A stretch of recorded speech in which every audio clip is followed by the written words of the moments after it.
Magandang araw mga kabukid. Alamin natin kung bakit mahalaga ang organic farming. Ito ay nagpapanatili sa kalusugan ng ating lupain at ng ecosystem. Ito ay nagpapataas sa lahat ng ani. Ang organic farming ay tumutulong upang malusog ang ating mga pananim.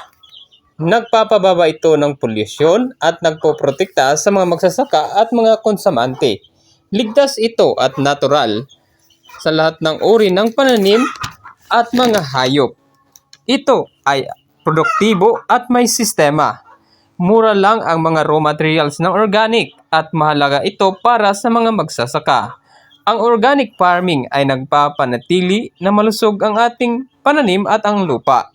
Ito ay magandang gamitin at magagamit sa lahat ng uri ng pananim at nagpapalaki ng pananim lalong-lalo na sa mga nursery.